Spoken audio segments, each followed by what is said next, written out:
तो पहला क्वेश्चन देखिए फ्रेंड्स, यहाँ पर देश के किस भाग में मानसून के अरब सागर एवं बंगाल की खाड़ी दोनों ही शाखाओं से वर्षा होती है? तो देखिए भारत में एक ऐसा राज्य जहां पर अरब सागर और बंगाल की खाड़ी दोनों ही मानसून से वर्षा होती है, पंजाब राज्य है।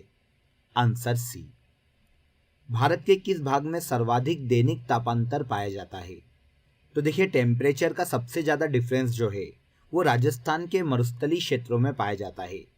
यहाँ पर देखिए दिन में बहुत अत्यधिक गर्मी पड़ती है और रात में अत्यधिक ठंड पड़ती है।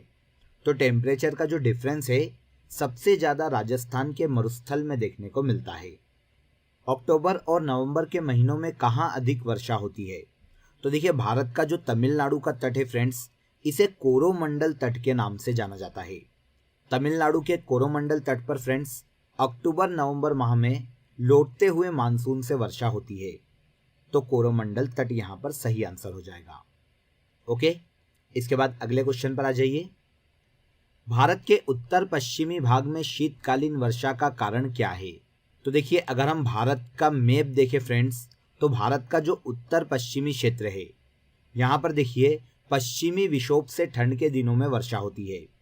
इसे शीतकालीन वर्षा के नाम से जाना जाता है। तो आंसर सी हो जाएगा। ठंड के दिनों में उत्तर भारत या उत्तर पश्चिमी क्षेत्र पर होने वाली वर्षा पश्चिमी विक्षोभ की वर्षा मानी जाती है। भारत के कोरोमंडल तट पर सर्वाधिक वर्षा होती है, किस माह में होती है? तो अभी हमने इस पर डिस्कस किया था फ्रेंड्स, ये वर्षा अक्टूबर नवंबर माह में होती है। Answer D. तमिलनाडु में शरतकालीन वर्षा अधिकांशतः जिन कारणों से होती है वह कौन से हैं? तो देखिए जिस प्रकार पूरे भारत में सबसे ज़्यादा वर्षा दक्षिण पश्चिम मानसून से होती है, उसी प्रकार तमिलनाडु के तट पर फ्रेंड्स उत्तर पूर्वी मानसून के द्वारा सबसे ज़्यादा वर्षा होती है। तो उत्तर पूर्वी मानसून जो है तमिलनाडु में शीतकाल में वर्षा के लिए जिम्मेदार है। नेक्स्ट क्वेश्चन देखिए, भारत में सर्वाधिक वर्षा वाला स्थान कौन सा है? तो पूरे भारत में फ्रेंड्स सबसे ज़्यादा वर्षा वाला स्थान मौसिनराम है, जो कि भारत के मेघालय राज्य में स्थित है। मौसिनराम भारत का सबसे अधिक वर्षा वाला स्थान है। दक्षिण पश्चिम मानसून निम्नलिखित में से किस प्रदेश में सर्वप्रथम प्रवेश करता है? तो भारत के केरल तट पर देखिए दक्षिण पश्चिम मानसून सबसे पहले प्रवेश करता है। तो यह राज्य हो जाएगा केरल राज्य। भारत का सबसे शुष्क भाग कौन सा है? तो पूरे भारत में सबसे सूखा हुआ भाग फ्रेंड्स जम्मू कश्मीर का लद्दाख क्षेत्र है, जहां पर देखिए सबसे कम वर्षा होती है। तो आंसर बी हो जाएगा। ओके, इसके बाद अगले क्वेश्चन पर आ जाते हैं। भारत का सबसे अधिक और सबसे कम वर्षा प्राप्त करने वाले दो राज्यों का सही क्रम निम्नलिखित में से कौन सा है? तो देखिए पूरे इंडिया में सबसे ज़्यादा वर्षा होती है मेघालय राज्य में और सबसे कम होती है राजस्थान में। तो मेघालय सबसे अधिक वर्षा वाला स्थान है और राजस्थान देखिए सबसे कम वर्षा वाला राज्य है। तो इस प्रकार यही इसका सही क्रम हो जाएगा। मानसूनी वर्षा की विशेषता नहीं है। तो इन चार ऑप्शन में से देख लीजिए फ्रेंड्स कि कौन सी मानसूनी वर्षा की विशेषता नहीं है। तो पहला देखिए मौसमी वर्षा, ये मानसूनी वर्षा की विशेषता है बिल्कुल। अनिश्चित तथा अनियमित वर्षा, ये भी सही है। वर्षा का असमान वितरण, ये भी सही है। वर्षा होने वाले दिनों की निरंतरता, तो देखिए मानसून के मौसम में वर्षा के दिनों की निरंतरता नहीं रहती। तो आंसर डी हो जाएगा। भारतीय मानसून का वर्णन सबसे पहले किस अरब विद्वान द्वारा किया गया है? तो भारतीय मानसून का सबसे पहले वर्णन किया गया था अल मसूदी के द्वारा, जो कि देखिए अरब निवासी है, अल मसूदी। इसके बाद देखिए मौसिनराम और चेरापूंजी में अधिक वर्षा होती है क्योंकि, चार ऑप्शन देख लीजिए। यहाँ निम्न दाब रहता है, बिल्कुल गलत। यहाँ सदा भाप भरी हवाएं चलती है, बिल्कुल गलत। यहाँ वर्ष भर वर्षा होती है, तो ये कोई कारण नहीं हो सकता। यहाँ की पहाड़ियाँ कीप की आकृति की है, तो बिल्कुल सही। देखिए मौसिनराम और चेरापूंजी की जो पहाड़ियाँ है फ्रेंड्स, ये कीप की आकृति की पहाड़ियाँ है। इसीलिए देखिए जो मानसूनी पवनें होती है वो चेरापूंजी और मौसिनराम से बाहर नहीं निकल पाती। इसीलिए इन दोनों स्थानों पर भारत में सबसे ज़्यादा वर्षा होती है। निम्न में से भारत के किन क्षेत्रों में 200 मिलीमीटर वर्षा होती है? तो भारत का ऐसा क्षेत्र जहां पर 200 मिलीमीटर वर्षा होती है, भारत का जम्मू कश्मीर राज्य है। Answer B. मानसून शब्द की उत्पत्ति किस भाषा से हुई है? तो देखिए, अभी हमने बात की थी कि अल मसूदी जो था वो कहाँ का निवासी था, तो वो अरब निवासी था। तो मानसून शब्द की उत्पत्ति अरबी भाषा से हुई है। ओके, यहाँ तक के देखिए सभी क्वेश्चन आप सभी को क्लियर हो गए होंगे फ्रेंड्स। आगे बढ़ने से पहले आप सभी के लिए एक बहुत ही महत्वपूर्ण अपडेट है फ्रेंड्स। क्रेजी जीके ट्रिक की एप्लीकेशन पर अब आप सभी के लिए एडवांस मैथ्स, एमपीजी के कंप्यूटर ऑनलाइन कोर्स, इंग्लिश और रीजनिंग के फुल डिटेल्ड कोर्स देखिए अवेलेबल है, जहां पर सभी सब्जेक्ट को बहुत ही ब्रीफली आप सभी के लिए समझाया गया है। तो आप बिना देर किए क्रेजी जीके ट्रिक की एप्लीकेशन को डाउनलोड कर लीजिए और इन सभी कोर्सेज को ज्वाइन कर लीजिए। ओके, तो चलिए अब हम अगले क्वेश्चन पर आ जाते हैं। इसके बाद क्वेश्चन देखिए, यदि भारत में कर्क रेखा के स्थान पर विषुवत रेखा होती तो यहाँ की जलवायु पर क्या प्रभाव पड़ता? तो सीधी सी बात है फ्रेंड्स, अगर विषुवत रेखा भारत के मध्य से गुजरती तो यहाँ पर तापमान बहुत ज़्यादा होता, और अगर तापमान ज़्यादा होता तो वर्षा भी बहुत ज़्यादा होती। तो आंसर बी, अधिक ताप और अधिक वर्षा विषुवत रेखी देशों की विशेषता है। भारत की सर्वाधिक वर्षा मुख्यतः प्राप्त होती है, तो दक्षिण पश्चिम मानसून से भारत की सबसे ज्यादा वर्षा होती है फ्रेंड्स। Answer C.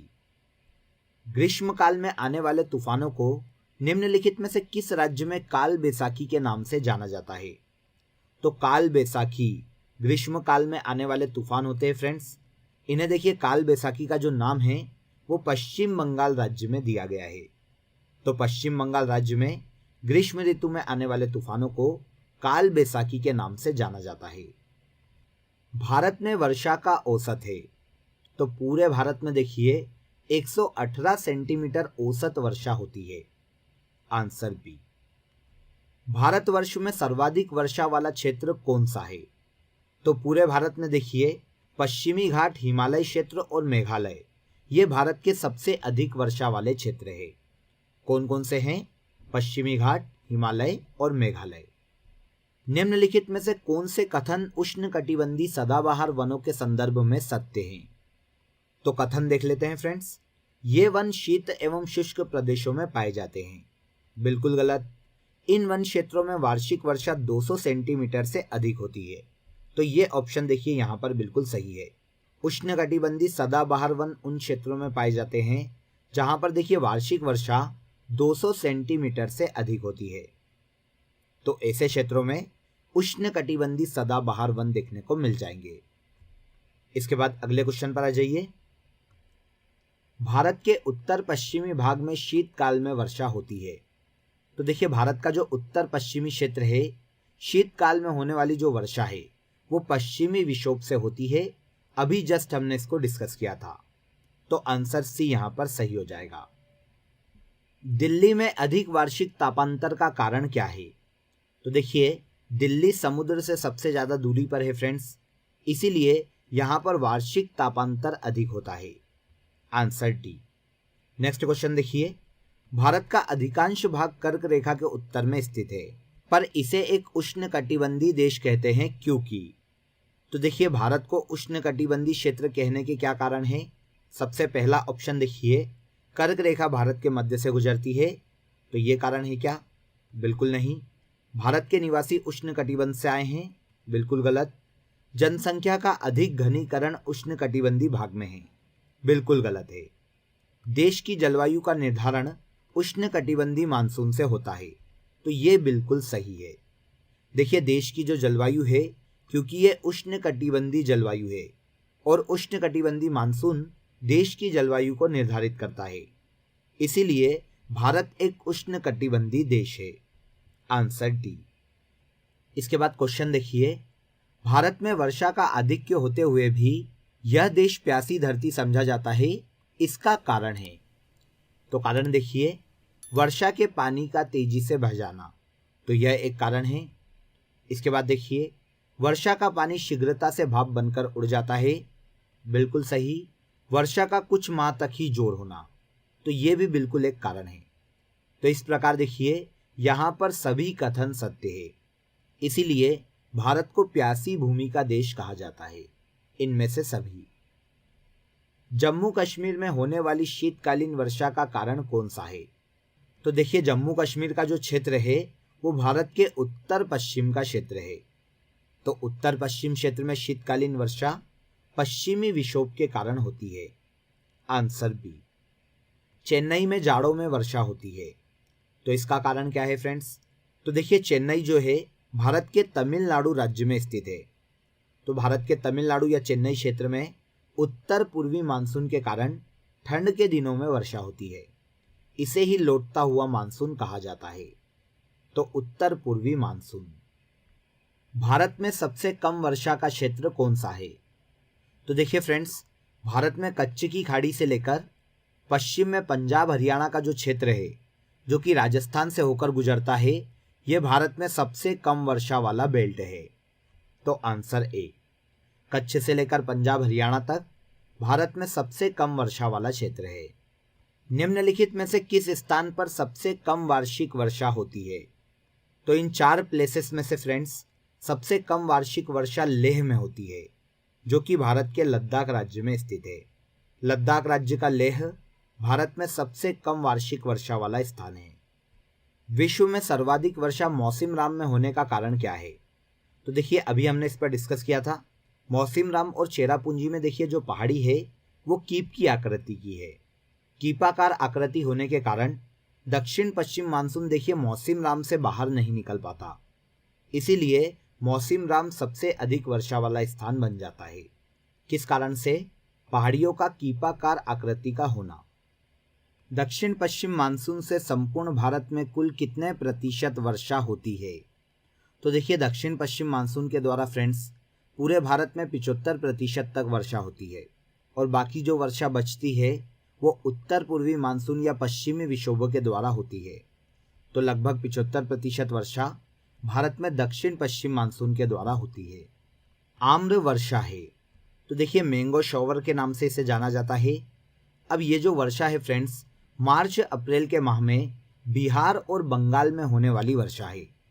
देखिए, गर्मी के स्टार्टिंग में ये वर्षा बिहार और बंगाल में होती है, और आम की फसल के लिए ये बहुत ही उपयुक्त है, इसीलिए इसे आम्र वर्षा या मैंगो शॉवर के नाम से जाना जाता है। नेक्स्ट क्वेश्चन देखिए, भारत के उत्तरी मैदान में शीतकाल में वर्षा होती है, किसके कारण होती है? तो पश्चिमी विक्षोभों के कारण होती है। Answer A. निम्नलिखित में से कौन सा एक सबसे सूखा स्थान है? भारत का सबसे अधिक सूखा स्थान भारत का लेह है फ्रेंड्स, जो कि भारत के लद्दाख राज्य में स्थित है। यहाँ पर देखिए वार्षिक औसत वर्षा भारत में सबसे कम होती है। लेह। भारत के किस राज्य में जाड़े के मौसम में वर्षा होती है? तो भारत में ठंड के मौसम में देखिए भारत के तमिलनाडु राज्य में वर्षा होती है। ये वर्षा उत्तर पूर्वी मानसून के द्वारा अक्टूबर, नवंबर और दिसंबर माह में होती है। Answer B. नेक्स्ट क्वेश्चन देखिए, भारत की जलवायु की सबसे महत्वपूर्ण विशेषता कौन सी है? तो यहाँ पर सबसे पहले 4 ऑप्शन देख लेते हैं। हवाओं का मौसमी परिवर्तन, बिल्कुल गलत। वर्ष भर लगातार वर्षा, बिल्कुल नहीं होती। पवनों की दिशा में परिवर्तन, तो देखिए ये बिल्कुल सही ऑप्शन है। भारत की जलवायु की सबसे महत्वपूर्ण विशेषता है कि पवनों की दिशा में परिवर्तन होता रहता है। Answer C. अगला क्वेश्चन देखिए, निम्नलिखित में से किस राज्य में दक्षिण पश्चिम मानसून से वर्षा नहीं होती? तो इन चारों में से फ्रेंड्स तमिलनाडु एक ऐसा राज्य है जहां दक्षिण पश्चिम मानसून से वर्षा नहीं होती, बल्कि यहां पर वर्षा उत्तर पूर्वी मानसून से होती है। भारत की जलवायु पर निम्नलिखित में से किसका प्रभाव नहीं पड़ता? तो देखिए मानसून प्रभावित होता है, तो ये तो एक प्रभाव ही हो गया। भूमध्य रेखा का भी प्रभाव पड़ता है, और हिंद महासागर के अस्तित्व का भी भारतीय जलवायु पर प्रभाव पड़ता है। लेकिन देखिए गल्फ स्ट्रीम जलधारा ये भारत के आसपास देखने को नहीं मिलती, तो इसीलिए भारत की जलवायु पर गल्फ स्ट्रीम जलधारा का प्रभाव नहीं पड़ता। गल्फ स्ट्रीम जलधारा। निम्नलिखित में से कौन सी मिट्टी चाय बागानों के लिए उपयुक्त है? तो चाय की खेती के लिए फ्रेंड्स ऐसी मिट्टी की आवश्यकता है जो कि अम्लीय प्रकृति की हो, मतलब जिसका पीएच मान 7 से कम हो। जिस मृदा का पीएच मान 7 से कम होता है वो अम्लीय प्रकृति की मृदा कहलाती है। और ऐसी मिट्टी चाय की फसल के लिए बहुत ज़्यादा उपयुक्त है। ओके, आगे आ जाइए। दक्षिण पश्चिम मानसून कब तक पूरे देश में सक्रिय हो जाता है? तो देखिए, दक्षिण पश्चिम मानसून की अगर हम बात करें तो फ्रेंड्स ये पूरे भारत में 15 जुलाई तक सक्रिय हो जाता है। Answer D. भारत की लेटेराइट मिट्टियों के बारे में निम्नलिखित में से कौन से कथन सत्य है? तो कथन देखिए, वे साधारणतः लाल रंग की होती है, बिल्कुल गलत। वे नाइट्रोजन और पोटाश से समृद्ध होती है, बिल्कुल गलत। इन मिट्टियों में काजू की अच्छी खेती होती है, तो ये बिल्कुल सही है। तो यहाँ पर देखिए, लेटेराइट मिट्टी के संबंध में ऑप्शन सी बिल्कुल सही है। लेटेराइट मृदा काजू की फसल के लिए बहुत ज़्यादा उपयुक्त है। जहाँ तक कृषि मंत्रालय के सरकारी वर्गीकरण का संबंध है, भारत में कितने सूक्ष्म कृषि जलवायु क्षेत्र हैं? तो भारत में सूक्ष्म कृषि जलवायु क्षेत्र अभी वर्तमान में 127 है। Answer C. निम्न भारतीय मिट्टियों में से कौन बेसॉल्ट लावा के अपक्षय के कारण निर्मित हुई है? तो देखिए फ्रेंड्स, भारत में लावा के उद्गार के कारण रेगूर मिट्टी का निर्माण होता है। रेगूर मृदा, जिसे काली मिट्टी के नाम से जाना जाता है, बेसॉल्ट लावा के उद्गार से बनती है। भारत में देखिए, महाराष्ट्र, मध्य प्रदेश और गुजरात में काली मिट्टी की प्रधानता है। Answer D. किस अवधि के दौरान बंगाल की खाड़ी में बार बार उष्णकटिबंधीय चक्रवात आते रहते हैं? तो बंगाल की खाड़ी में देखिए, उष्णकटिबंधीय चक्रवात सबसे ज्यादा अक्टूबर-नवंबर माह में देखने को मिलते हैं। Answer A. निम्न में से किसे जंगल की आग कहा जाता है? तो देखिए, जंगल की आग फ्रेंड्स ढाक को कहा जाता है। अगर इसके वैज्ञानिक नाम की बात करें तो ब्यूटिया मोनोस्पर्मा ढाक का वैज्ञानिक नाम है। इसे देखिए, जंगल की आग के नाम से जाना जाता है, ब्यूटिया मोनोस्पर्मा। अगला क्वेश्चन देखिए, तटीय क्षेत्रों के निकट किसके कारण रात के समय भूमि पर तापमान कम होता है? तो देखिए, इसे एक एग्जाम्पल से समझ लीजिए। ये मान लेते हैं हम भूमि हैं और ये है हमारे पास समुद्र। अब देखिए, दिन में क्या होता है कि भूमि पर निम्न वायुदाब का क्षेत्र होता है, तो समुद्री समीर जो है दिन में भूमि की ओर चलती है, और रात में देखिए स्थलीय समीर जो है वो भूमि से समुद्र की ओर चलती है। तो रात के समय स्थलीय समीर जब भूमि से समुद्र की ओर चलती है तो इससे तटीय क्षेत्रों में रात का तापमान कम हो जाता है। तो जिम्मेदार कौन हुआ? स्थलीय समीर। निम्नलिखित मिट्टियों में से किसे स्वतः जुताई की मिट्टी कहा जाता है? तो देखिए, ज्वालामुखी उद्गार से काली मिट्टी का निर्माण हुआ है, जो कि कपास की फसल के लिए उपयुक्त है। देखिए, इसीलिए इसे कपासी मृदा कहा जाता है। गर्मी के मौसम में क्या होता है फ्रेंड्स, इस मिट्टी में दरार पड़ जाती है, इसलिए काली मिट्टी को स्वयं जुताई की मिट्टी कहा जाता है। Answer D.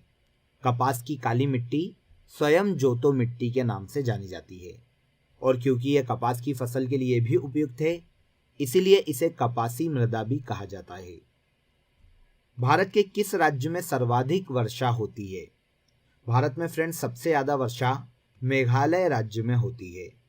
Answer A. पौधों को सबसे अधिक जल किस मिट्टी से प्राप्त होता है? देखिए, पौधों को सबसे अधिक पानी चिकनी मिट्टी से प्राप्त होता है, चिकनी मिट्टी। इसके बाद देखिए, यहाँ पर हमारा सबसे लास्ट क्वेश्चन है फ्रेंड्स, भारत में निम्नलिखित में से वह कौन सा फसल चक्र है जो जून जुलाई में प्रारंभ होता है और जिसमें धान, ज्वार और बाजरा आदि मुख्य फसलें उगाई जाती है? तो देखिए, जून जुलाई में बोने वाली फसलें कौन सी है? ये फसलें हैं खरीफ की फसलें। खरीफ की फसलें वे फसलें जो कि